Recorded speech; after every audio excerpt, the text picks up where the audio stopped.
Assalamualaikum warahmatullahi wabarakatuh. Waalaikumsalam warahmatullahi wabarakatuh. Sugeng dalu Yulimbo. Nggih, sugeng dalu mbane. Alhamdulillah. Nggih. Kalih alhamdulillah ingkang kinurmatan Bapak Lurah. Nika alhamdulillah rawuh lenggah wonten ngajeng piyambak. Nggih. Niku aweh surasa paring pangestu dhateng kita sami Yulimbo. Nggih. Alhamdulillah sinaosa sak rupa-rupa lemayang. Kiriye. Niki kula ki nggih dianu, Cik. Dipercaya kalih warga masyarakat. Anggih niku maksud kula sak rupa-rupa lemayang Pak Lurah paring pangestu. Termasuk nika Mbah Lurah mantan ugi paring pangestu. Kaya kok sak rupa-rupa kok ora ndiko. Kula ki kalih Mas Catur benek niku sapu-sapan kok Pak. Kok usap-usapan to? Rada nyemelangi to, dadi lanang seneng lanang ngono po. Nggih lan iki rak critane dulur-dulur riki. Nggih. Kangen karo panjenengan kala ben. Nggih. Terus do rembakan. Sing kuwatir niku Pak Hartono niku. Oh nggih, Pak Hartono niku. Pun mengke pokoke tak rembake ra oleh miring lho. Nggih. Ayo pancen niku nabuhi kula kok ya. Saking miringe niki dadi nggih. Lah jebul ya miring tenan alhamdulillah. Lah wong niku ki wis miring danane mah golek dalan kok jomplang. Jalane luwih miring Wingi nggih. rembukan gandeng Pak Hartono ngendika ora oleh miring. Nggih. Kula ya terus usul, mengke kula limbukane malah ora miring ning jempalik ra apa-apa aku. Oh, nggih. Nek pancen nggih niki nggih warga sampeyan kok ya, Pak. Lah nggih, lah niki rak warga kula kabeh. Sehingga kula ya pokoke sak rupa-rupa le matur wong ketemune ya ming jempalik kok iki engko iki. Lho, aja domong. Ini iki malah pengendange rada kebablas. Nggih boten pancen ya. Niku Niki cara hitungan apa angka ki apik kok, Pak. Angkane pinten angkane? Angkane 7. 7. Iku nak 7 ki pitulungan 7 lah mulo 7 ki nak 52 5.200 5 kan 5.200.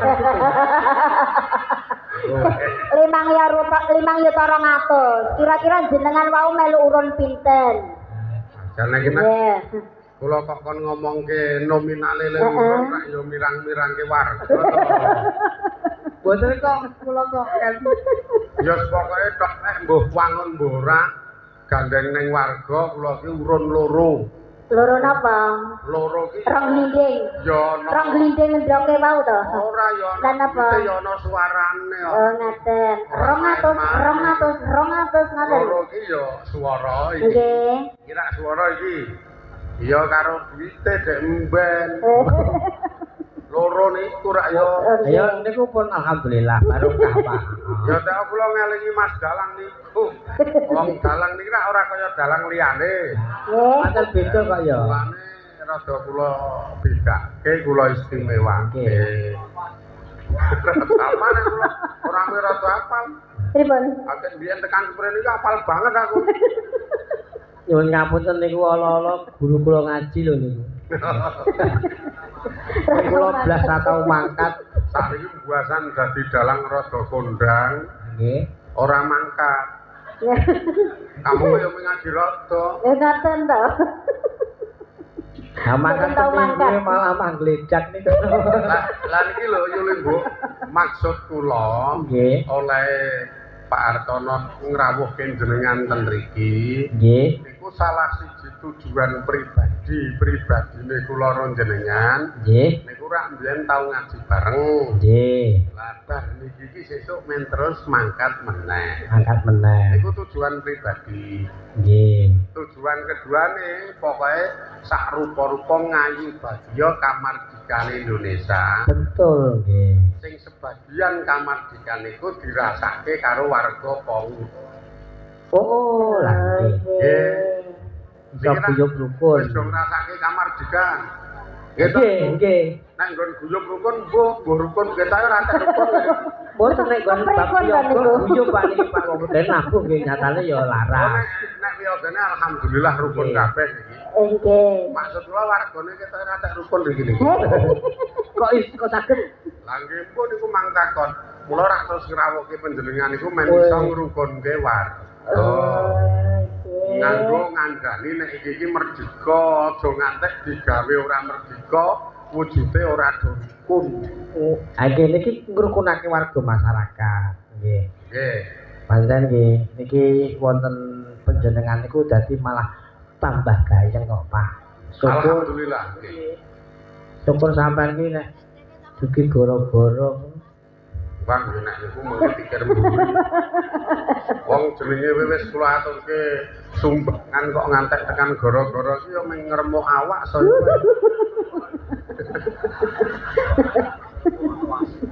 Sing jelas estu kula nyuwun warga niku mangrukunke. Nggih. Lek ngrukunke pripun nyuwun ngapunten warga niki iki do nuntut sempurna.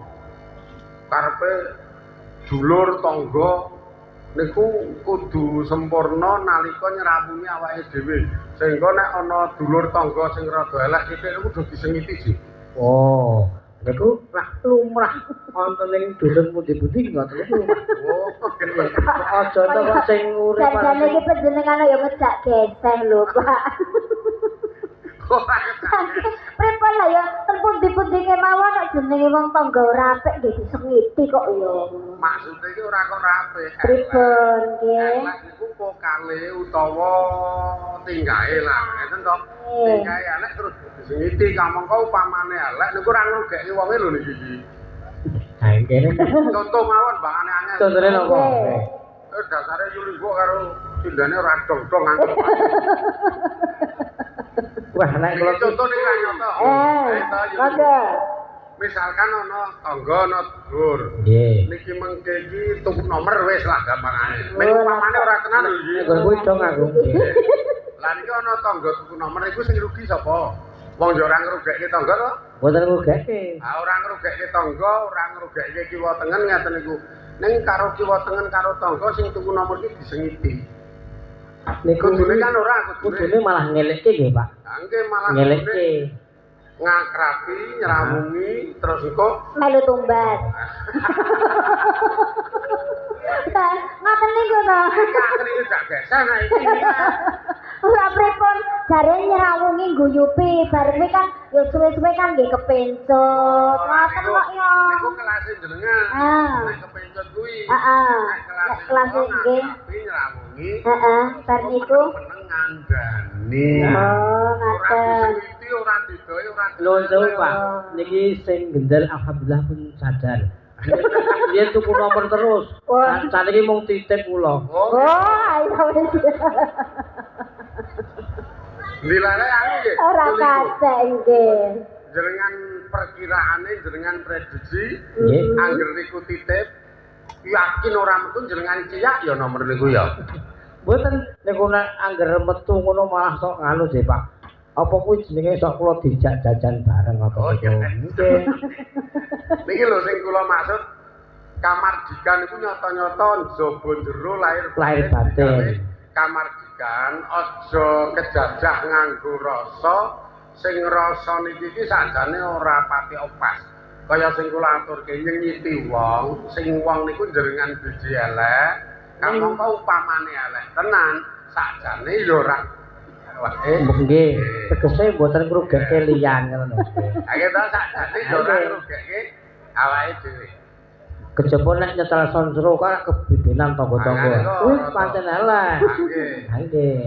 Mula tulung niki mengke mang omongke kalih warga ayo Nggih. gawe rukun Bareng-bareng ya. wong urip ning alam donya niku ternyata ora ana sing sempurna. Mboten enten Gitu. nggih. Nggih.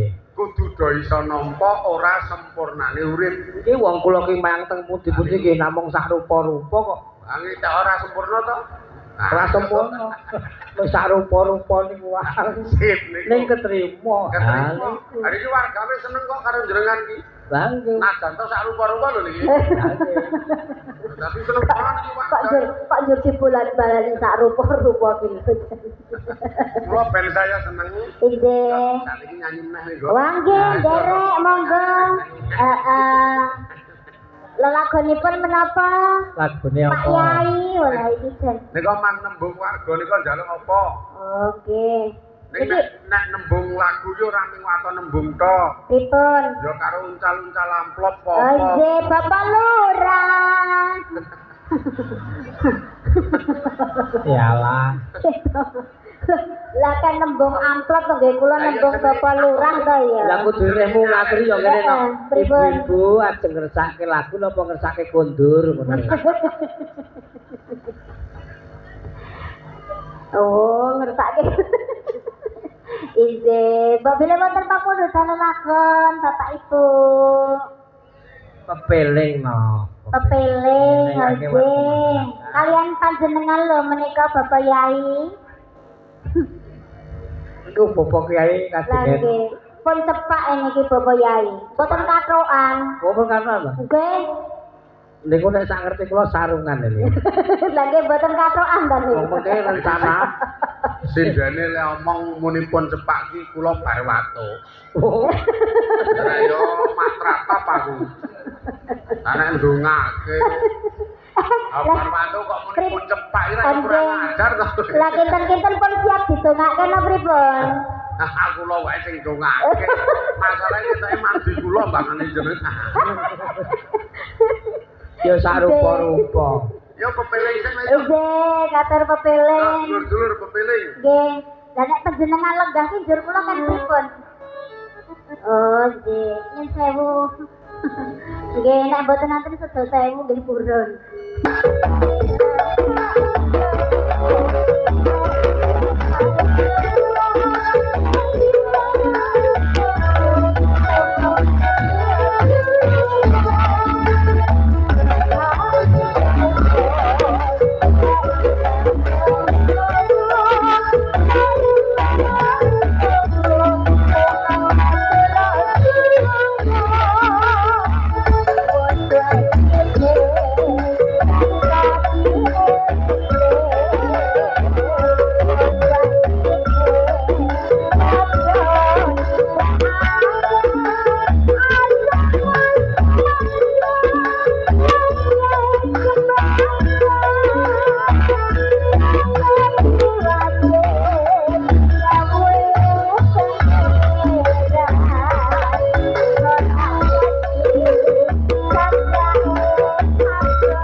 nindakake nek warga masyarakat kene ben guyub saya rukun.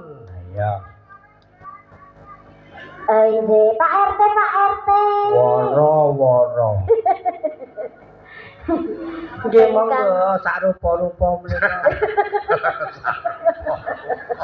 Aku kelingan kok Pak Buram sing ning keongan nika sak wen-wen mergo nunggone sampean jope kalih. Niki sak rupa-rupa. Nggih. Iya. Iki mau ya ngeten Yuli Bu. Pripun? Aku lho nggo sarung kok terus jenengan lemu niki urung. Nah, sekarang ya lagi mulai saka ngiripeni wates langsung mriki. Oh sampean iki dadi dereng kondur. Wah, lamin nyetandarke montor terus mlayu mriki. Lah, berarti sampean estu nglabui kula niki. Wah, kenah kok nggih nglabuhi jenengan, nglabuhi warga. Nggih. Karena kula kelingan ngendikane Kanjeng Nabi. Nggih. Wujude ibadah sing paling top mungguhe Gusti Allah niku gawe bungah, gawe seneng wong liya. Nggih. Lah niki rak gawe seneng warga kaya keten iki rak ngibadah to. Lah nggih. Lah kene nek sing ra judo ngene iki donake lemune akeh maksiate lah. Donake lemune sirik nyekutoke Gusti Allah lah. Donake lemune fitnah. Nah, niku rak sing dereng paham. Niku sing dereng paham, Pak.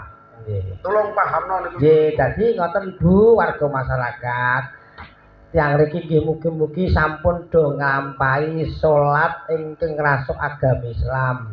Salat niku sandangane nek wedok mboten kok rukuh, mboten kok mlekenong, nek jalan mboten kok pecis, mboten kok sarung. Ning salat niku sandangane siji ora ngrasani tangga.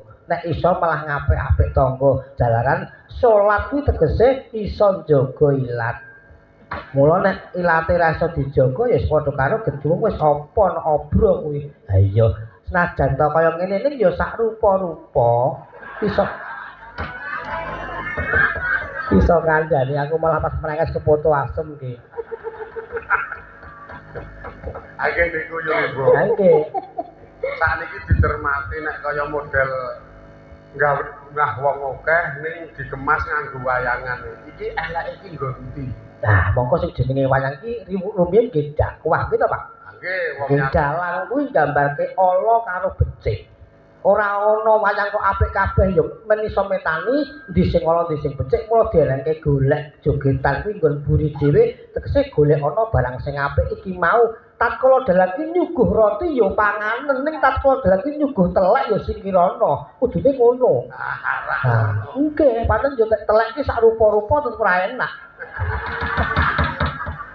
Aja digagas. Iya.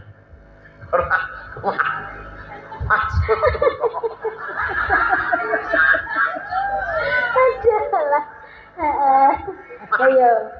Pripun. Maksud kula iki tak kon delok kasat mata wae. Kasat mata iki cara nutuke terus tembange, terus wargane, terus tampilan iki sing enak iki nggo ndi? Ana mane pancen elek. Pancen ngoten Pak, bentuke gamelan iku benten-benten. Kenange teng pencenu, gambange rantak-rantak kok sesek. Ning unine nganggo rasa ditabuh ya kepenak. Kepenak. Coba nek yoga nabuh ra rasa coba. 1, 2, 3. Coba nek sakniki sampak nganggo rasa.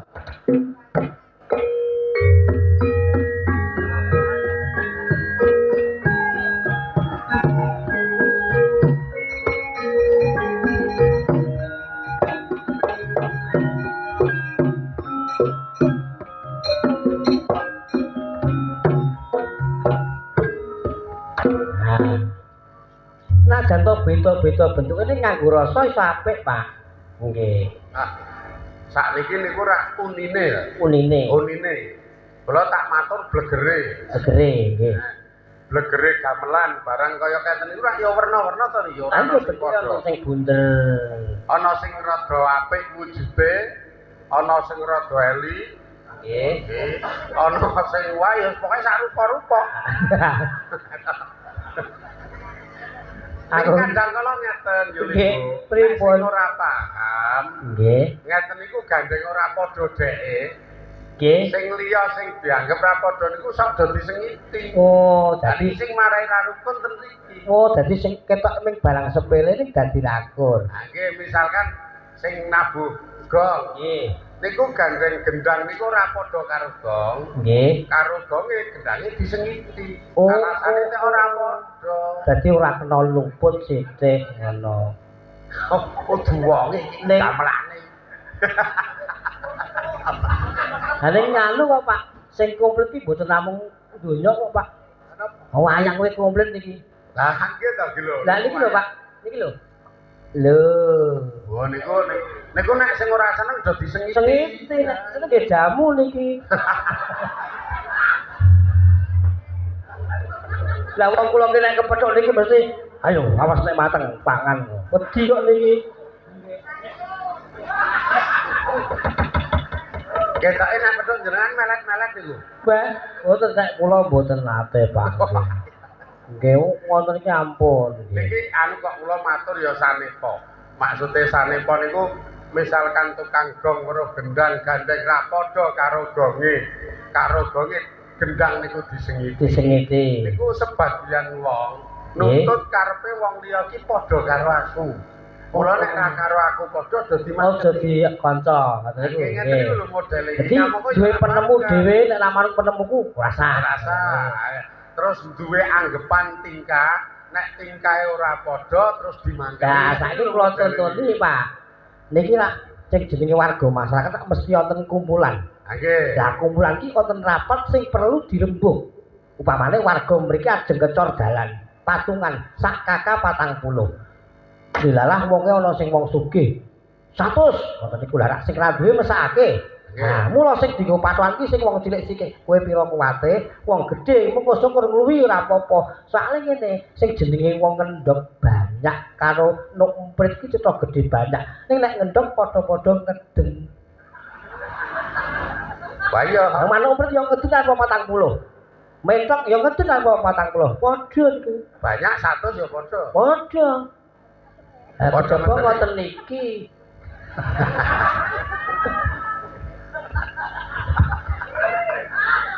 Ini nek ra kuat mentale to jeglek no.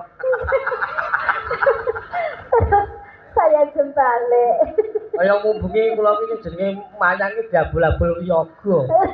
Yoga latihan lagi rong minggu kok ngiringi lah ternyata ngene. Saiki sak ben dusun iki dinehi bantuan gamelan. Warga kudu do latihan. Nek wis iso do latihan sing nggo dalang malpraktek kula. Regane murah. Ngoten niku. Kula ku mung malpraktek niku. Mau iki kene yo arep ngono. Oh, mula kok liwat Hartono. Oh, kaya sing marang RT ngono. Oh, sore mau wis gardar-gardar latihan kae. Oh, alah. Aku batin kok bengi dalange modar. Oh, bae ning alhamdulillah niki kula teko langsung di apa bae rokok 4 bungkus disambut apik nggih. Nggih terus tetep sing nabuh kuwi aga gawan. Sida wong kene wis yakin. Lah, Biar tenan iki wae aku yo batin kae kok nek ngantek sida sing kene sing nabuh wis. Dalange sing ngambyar kaya wiyagane cuwek kok. dadi nek cara listrik 450 jeglek. Lah wau jenengan ngendikane sak rupa-rupa. Lah Ane yo rupa-rupa kae yo penak kok yo ora ngawur. Ah nggih. Wong kula riyen iki nggih sekolah pedalangan yo budidaya. Budidaya. Nggih. Piye carane ranggo gamelan tetep iso to? Tak uni-uni. Wong kula ki wong sekolah ki kula biyen teng SMA ki kula milih SMA 7-8 kok, Pak. Kok 7-8 piye? Lah jam 7 mangkat jam 8 mulih. Mula yo ora munggah kula. Angger mayang ngantuk sak gelemene mangkat. Mula ten mriki niki lho kula niku sok prihatin wong urip niku sakjane rega sing paling larang niku ora engko keri dhewe. Nggih, Sing nggih. dimaksud keri dhewe niku Nggih. pungkasane. Nggih tembange cara kembang pocong. Bocong. Nek saiki ki apik elek rong kena nggo pathokan. Dereng, mijil iki dereng, mijil Dereng, iki wong sih. agi mijil. Mijil. Kok nak Kadang- megatruh. Kadang Kok iya tetep ora tak terus nggon kuwi kok ya. Aming ruwet iki kok ya. Mula tetep tak cegati terus repot iki kok. Sekarang nek ngaten iki kudu apa kula kalih panjenengan iki kudu menghibur tenan kaya Pak. Nggih. Arah ngene. Nek saiki apik elek, kuwi ra isih kesimpen ning catetan. Nggih, dereng ketingal. Cara sudut pandang agama niku catetane malaikat raqib karo malaikat ngatih. Iku kabeh wis do dicateti. Karo malaikate dhewe-dhewe dadi wong liya ora iso biji yo. Oh, nek niku rak secara nek sing mong jenengan sanjang mboten namung nyatet. Ning niku ora kena nggo patokan. Lah nek ngertos kula sing nggo patokan iki kayu. Lah iya. Wis cetha iki kok ketemune mung sak rupa-rupa. Wong swara kok nggo patokan lah kok ngantek diledin. Wah, kadang kala ngeten lho yo. Nggih. Saiki ana wong apik walah ling walembono ora kaya-kaya. Nggih, pancen Saiki ana wong elek ling elek-elek ling nyacat-nyacat ora kaya-kaya. Kamangka kuwi dudu kuwi. Kuwi agi sing apik agi ngisi catetan. Nggih. Rakib sing elek agi ngisi catetan ngatih. Apik. Kok regane iki kari dhewe engko. Ning regane nek wis pungkasan. Ah nek wis megatruh kuwi mah. Nggih, nggih. Mulane saiki nek jerungan terus nyengiti sing elek ora pas. Sapa ngerti sing saiki elek iki sesuk jebul Apik. apik. Mboten Masa kok ngerti. Terus sing elek do disengiti, do didoi, do ora disrawungi do aja. Kulo malem-malem sing apik ra kaya-kaya kuwi ya urung iso dadi keputusan. Sapa ngerti saiki apik jebul sesuk Besok elek ora ngerti. Digadang-gadang apik jebul elek. kan srawung ki sing apik mbuh elek kabeh diapiki. Nggih, dadi ngerti nek kuwi elek ku tak singkirake. Elek ku tak Jenek cara tembungi sing ngrasa apik milih kanca sing apik-apik itu ora ana makna wong resik to. mboten enten, mboten sempurna. Sajan to sak kuku ireng menungso ku mesti ana eleke. Iki nggo istilahnya pepeling dulur warga ben supaya urip ki do sayuk rukun karena apik elek ki urung iso dadi keputusan sing saiki elek sesuk apik ya iso sing saiki apik sesuk elek ya iso lah derajat dhuwur cendhek niku engko nek wis megat terus Nggih, iso lengser. iso lengser. Ning kadang kula ki kerep nemoni sinden sing ngoten iki lho. Upamane iki dilalah kula ki dicepake wiyaga. Sinden ki sinden wis dadi lho niku tegese wis payu tekan ngendi-endi. Sok muni ngapunten Pak Dalang kula nderek latihan. Kuwi merendahkan diri apik. Ha nek niku latihan kula ki tanggapan aku ya ngono. Kira senajan to sak rupa. Ning nek anten sinden ngono ki nek kudune jenengan seneng. Nggih, merendahkan diri ki pancen sae. Nggih wong mriko ming nderek latihan to. Nggih. Dadi kok lewek ya sak rupa-rupa kok ya. Wong ming latihan kok. Wah, ngendi papan ya ana-ana wae dene ning Serunggan kae. Wah, kula kaget muncul, Pak. Nggih. Kula wingi nak di WA. Kalih tiyang sing delok mayangan teng Serunggan iki nak sing bintang tamu jenengan. Nggih. Lah, anu Mas Kenci nek WA ngoten iki. Ayo layat bintang tamumu sing ning Serunggan ra ono kaget aku.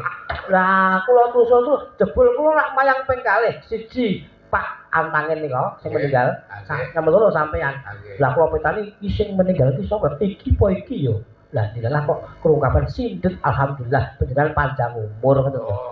Karena jenengan mikir Barang kula dhewe akon layat tenan Pak. Estu. layak nggih. Layak nggih. Boten. Lah kula yo pas ajeng mayang kok ya niku sore iki pun toto-toto kok ya. Nek ngono kok. Nek pun dikabari kula dadi wis. Sing penting dongake. Dongake nggih mugi-mugi. Nek kula ya dongake panjang umur. Oh, nggih. Nggih. Terus waton nek dongake. Nek sing jenenge donga ki ampun waton kok ya, Pak. Dongake sing apik lah. Apik nggih. Muga-muga Dulur-dulur iki ya dongake sing apik ben supaya paham karo tuwa. nggih. Tuwa niku iso nampa kahanane warga sing werna-werna. Dadi sembur tutur. Sing kanthi werna-werna kuwi tetep do sayuk rukun. Karena kanthi sayuk rukun iku nekake berkahe karo rahmate Gusti. Nggih. Karo ngraketke paseduluran. Nggih. Iki terus sing sip yo nyanyi meneh kok yo Oh ya, kok ya Mas. Kena dalange sampeyan. Kula remen nek ngeten iki lho jane. Lakon ya lagu apa kae warga ibu-ibu nika, Bu? Ije, oga, mbok pilih wonten Ajeng. kersa ingkang dueti. Aku yai kang Iya. duet iki mboten napa-napa. Ije, Lagune apa no? Oh, nyanyi Nggih. meneh. Heeh. sampun wonten nawala Nggih. wonten mriku napa? Nek niki dereng ngoten nawala. Oke. Bu. Halo. Halo. Pun ngantuk. Iki kondur. Duh, pripun lho jare wis ngantuk. Ya kondur nek ngantuk. Ngersakaken lagu menapa, Bu? Kalah. Dino. Oke. Biasane napa to Pak Yai iki kok yo oleh.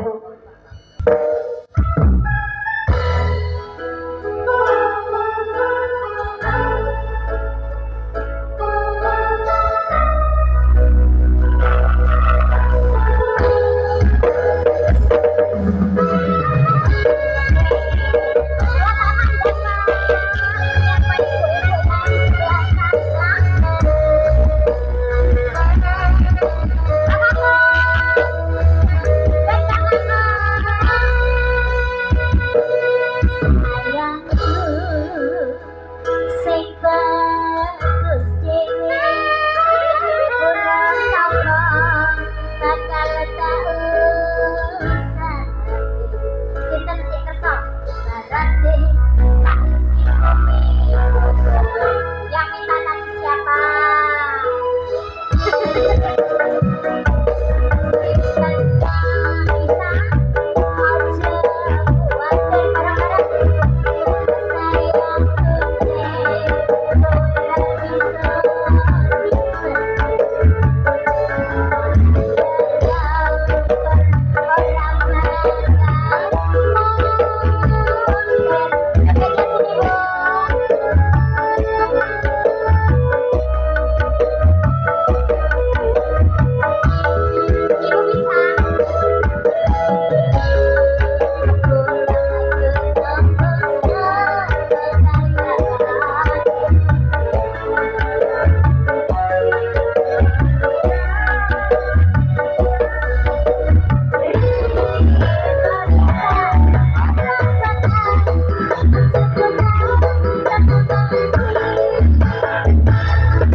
Pak Yai. Pak Kiai niku. Wah, andang kondur to kene. Boten niki rembukan karo ingkang garwa. Oh, ngoten. Rembukan lajeng nyawer pinten ngoten. Mbok menawi. Walah, Nggih, jadi ibu-ibu mriki iki wis diwarai sithik ngono wis langsung wis ketok atine. Bisa lho iki dalang ning kene penyanyi iso tekan jogol nalan. Iya ngalah. Kayak ono sing bongok cili. Heeh. Ciduk kok. Nggih, niki ajeng nyanyi napa ajeng senam. Sabar. Oh, senam. Oke. Ajeng senam. Nek yane senam ya marah sehat. Oh, ngeten. Oh, ibu iki biasane ya niki wis andang senam to, Bu? Oh, lah nek ku to senam sename, beda. Poco-poco. Sedang dalu, Bapak. Iya, alah. Piantun kali guan kenge pol-polan. Terus akan lagu. Anak sak lagu kas kok Aja. leren. Kersa, Pak? Nyawiji monggo. Sampeyan iki duit wong tua-tua mah gelem lho no. Lah nggih niki. Nggih kok tok Kulane gelem. kula parani. Ora wis tak nyaji pangbimbingan. Panglipengan lho. Panglipengan. Dicake heeh. Ngeten, nggih. Monggo Pak kersa nyawiji. Wah, Derek panjenengan. Kula ki ten ngandhat nggih burung ten nginggil nggih burung. Pelampiasan. Aduh.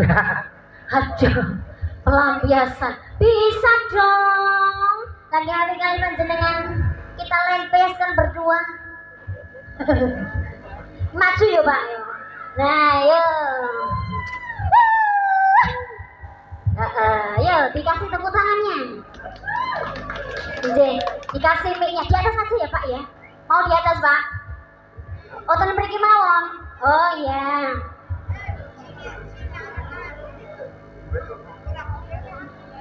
iki kesenian apa?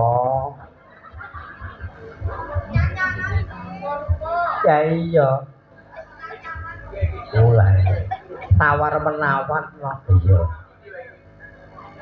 Ya wis aene mesti sing kari sing anu murah-murah. Yo.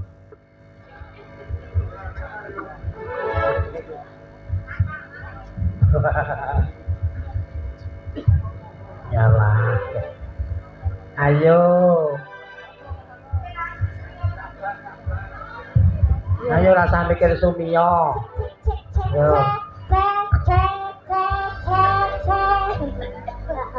Mbok tunggah ke sithik lho, Pak.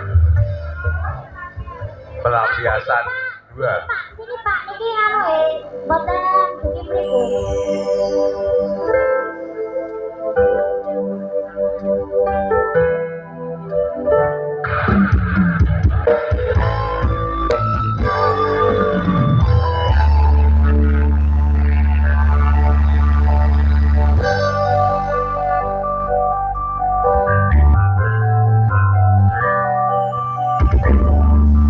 Gue sadar aku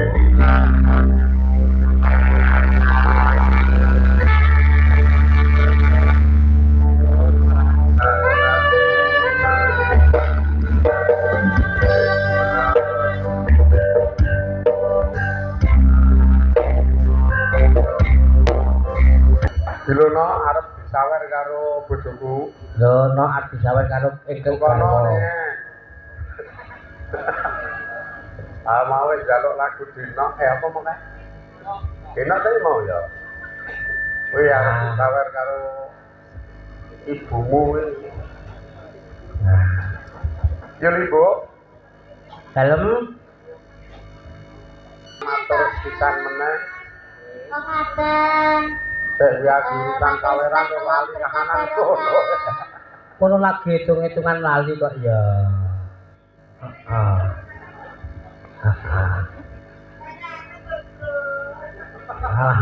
Yo dunya iki pepak ya jebul. Apa sak rupa-rupa kaya sing meneng. Amene kok sing iki kena nggo gambaran. nggih. Kula niku tau ndelok TV. Sampeyan niku Sing ten niku niku acarane apa kae sing jelas iki Ustaz Dasat Latif. nggih. Kon ngejak salat Sujiwo Tejo. Kalau sebagian tau ndelok ya. Ya toh. Pokoknya ditantang Dasnyat niku ditantang kon ngejak salat Sujiwo Tejo. Akhirnya karo Dasnyat tidak salat tenang, tapi jawabane Sujiwo Tejo gemang.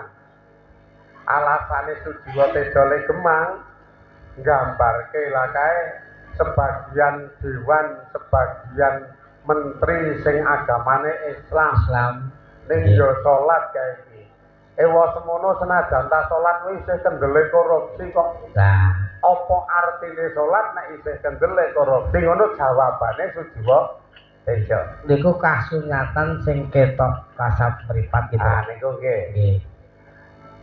Niku nek menurut kula karo ndelok ayat sing tersirat, ayat sing ora kecatet ning tersirat. Lah iki sing nyambung. Berarti Sujiwo Tejo niku gelem nglakoni apik nek wis ketemu donya sing sempurna. Betul. Nek ketemu donya sing ra sempurna, ora bakal gelem nglakoni apik. Nggih. Pamangka mbok pindah seantero jagat dunia niku ora bakal sempurna karena memang disetting karo Allah Taala ana apik ana elek. Arep wis salat kae ya kok tetep nglakoni elek kok ya ora kok nek wis salat ki apik terus ora ana elek ora mungkin. Nggih, mboten mungkin wong sing ngrasani iki Ayo to ora mungkin. sedina mesti kok niku. Mulane kuwi awang arep salat kok dadak kudu nek wis apik nek ora apik ora salat iki tekan mati ra sida salat. Nggih. Ping pindhone wong liya ya sak nuntut ngono karepku iki nek wis salat mbok apik. Wah niku berarti ra paham ro donya. Padha karo sanepane mbok nek ketemu awan iki aja mlebu ning bengi ngono to. Niku malah nemetani Iya, sing wong tua-tua niku sing bingung. Mbok nek mlebu awan iki aja ketemu Aja ketemu bengi. Kamangka kabeh wong mesti ketemu karo bengi. Ya niku ora ya lucu nuntut Kula werna loro awan karo bengi. Mulane iki lho. Nah karo susah. Iki warga men supaya paham sing jenenge menungso niku mbok wis salat kae ya tetep sok elek, mbok elek kae ya tetep sok Salat to. Salat barang ngono kuwi. Wis dadi wong urip ki rasa dadak biji. Wong liya ngene ngono rasa. Sing baku ki ayo do rukun karo program urip apik pipite kesandung elek lumrah gak donya ki ora. Nggih, kagungan luput bener iki pancen menungso. Wis ngono kuwi malah kepenak. Ning anu lho Pak, nuwun sewu, kula tak nyuwun prisa, estu niki mboten gawe-gawe. Nggih. Riyen tak kula nate dipun tanggap Pak Gundul dalipun grujukan juragan bakso. Nggih. Niate Pak Gundul niku sae ngengkeki rejeki nafkah barokah kalih tiyang tunanetra. Nggih. Lah, tunanetra niku jebul niku miyaga kula. Wah, Dadi kula ki diragani wuta kabeh. Nah, wuta kabeh niku lak mlumpuke riyen tenggene kula. Lah niku lak do salat, kula sing nuntun. Lah bareng kula ujarke rampung kula tuntun salat, sing piyayi wuta kan wonten sing madhep kidul, wonten sing madhep wetan, wonten sing madhep kulon. Bingung to Pak niku. Niku kanggo napa mboten? kahanan sing ora sempurna meneh yo Nggih. jenenge wong wuta nek dituntut kaya wong weruh ya ora. Mboten itu dadi niku termasuk kanggo Ora masalah wong salat ki hakikate ati madhep nang gone Gusti ya. Nek kon blegere kuwi kahanane masing-masing. Nah, nek bar niku sing di omah sing nanggap niku kujur. Bar wayangan akeh blas pecah. Tidak karo sing Blake disampari kae. Gir. Lontang ngoten niku. Nggih. ada ana gelas kosong Ning ora kon mecah karena karo warga karo pemuda digaweke kopi. Lha mengke Iku biasa sing kan. dikek kopi biasa. Ya yo lumbuk barang untuk kopi niki alhamdulillah ana kopi sing panas banget main supaya rada regeng meneh. Oke. Kopi. Niki iki jebul kula ki tau diakali kalih ibu-ibu to, Pak. Ceritane iki rak wong Pajangan. Niku ki ewuh gedhen mbuh wong sugih blegedhu niku. 2 minggu niku ewuh mantu. Lah sing rewang rak usul, Pak.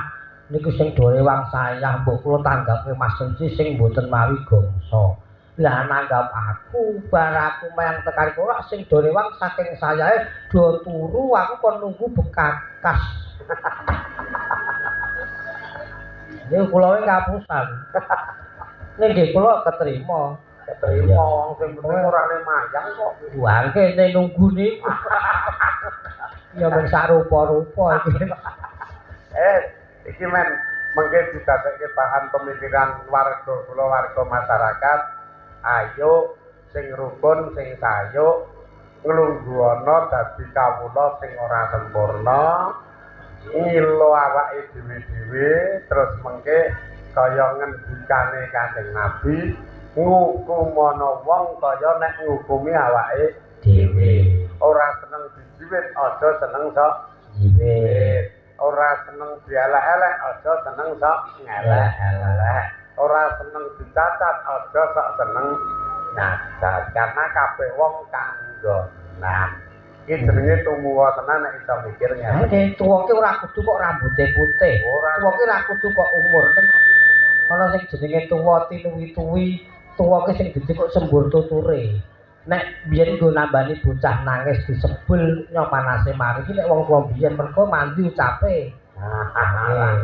Nggih, Saiki mengkare saiki ming wae wong tuwa ki masak sakane HP apiane. Kenggo delok kaya ngono. Apa delok jaran. Niki atur kula Nggih. muga-muga pinaringan barokah sedaya. Amin. Yulimbu para wiyaga warga masyarakat Ponggok Kali sak kiwa tengenipun muga-muga pinaringan karahmatan saking Allah saya rukun dadi penyebab gangsar jembar rezekine karo dadi penyebab ayem tentrem urip lan keluargane lan tembe burine mulya slamet donya akhirate. Alhamdulillahirabbil alamin. Assalamualaikum warahmatullahi wabarakatuh. Waalaikumsalam.